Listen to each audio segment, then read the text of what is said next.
Zealand. Hope you're having a super fantastic sparkling day.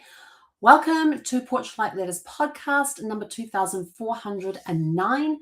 And today's question is, how do I turn research notes into readable stories? Ooh, it's a good one. Research collects facts. Storytelling gives them flow. So when you organize notes chronologically or thematically. Raw research notes often feel scattered because they were collected at different times and from different sources. Placing events in chronological order or grouping them by themes such as migration, work, or family life creates structure. Once the information is organized, the story naturally begins to take shape.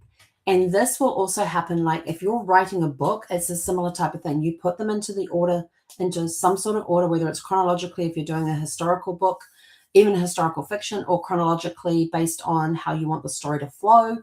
You do the same thing. You organize your notes by chronological order or by theme, depending on what you want to do with what you're doing with your book that you're writing. So it's the same thing. It's a thing for storytelling, whether it's fictional or nonfiction. The process is a little bit the same. Choose a central thread. A compelling story usually has a focus. It might center around a migration story, a career path, a struggle for stability, or a strong sense of community. When you choose a clear thread, every detail you include supports that larger narrative. Just suddenly thought of something. I got to go check this something later. It just suddenly dawned on me an idea. Blend fact with context. Records give us the facts, but context helps readers understand what those facts mean. If a document shows your ancestor worked in a factory, describing what the factory work looked like during that period adds depth. Context turns simple data into lived experiences. And this is why it's important that when you're researching your ancestry, you also research the history of the area in which they lived, the occupation that they had, what was going on at that time, what were the news headlines at that time. This is why we research the stuff, to give us the context to tell the story, to help add life to the story. Write in clear, accessible language. Family stories should be easy to read and understand. Avoid heavy technical language or research jargon that may confuse readers who are new to genealogy.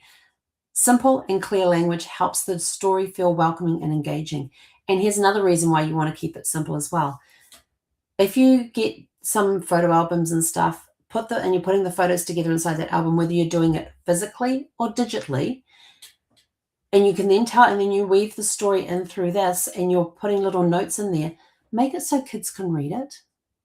Because some of those photo albums may become their favorite storybooks. Think about that. Instead of just having a random fiction story that they read, maybe they want to learn a little bit about their family history. And if you have it in simple to read language, that the children may be able to read it for themselves. So think about that. Revise for clarity and tone. The first draft really tells the story perfectly.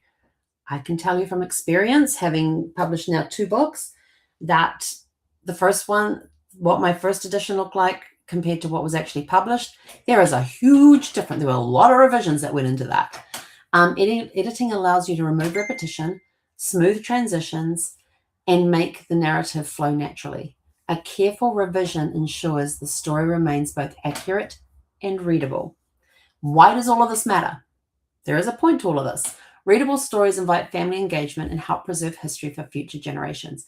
The fact that you can take some photographs and put them into a book, whether you print that book later on or people just see it on screen, that kids are able to read that story for themselves or want to hear that story, hear you tell them that story, that makes it all worthwhile. It really is. I mean, kids that's how I learned about genealogy, is that my grandparents had these black photo albums with the black pages in and the white writing on them and all of that. And I would sit there and pull the corners up until I found the picture of the book, the picture that I liked the story of, and I would pull out that album, and then I would go to my grandfather and my grandmother and say, "Can you tell me a story?" And I want them to take me through the photo albums, telling me the stories behind the photographs. It was great. And I thought, later on, years later, like not long ago, I figured out that if we create these storybooks for our grandchildren and all of that to learn about their ancestors, how cool would that be? that they've got a story about their ancestors, how their ancestors came to America. Wouldn't that be cool?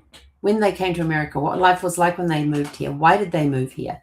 And to be able to tell it in a story that they understand and that they can then turn around and read for themselves. Wouldn't that be special? Those would be some special storybooks. Okay, so your practical takeaways: outline your research before you begin writing so that your story has a clear direction.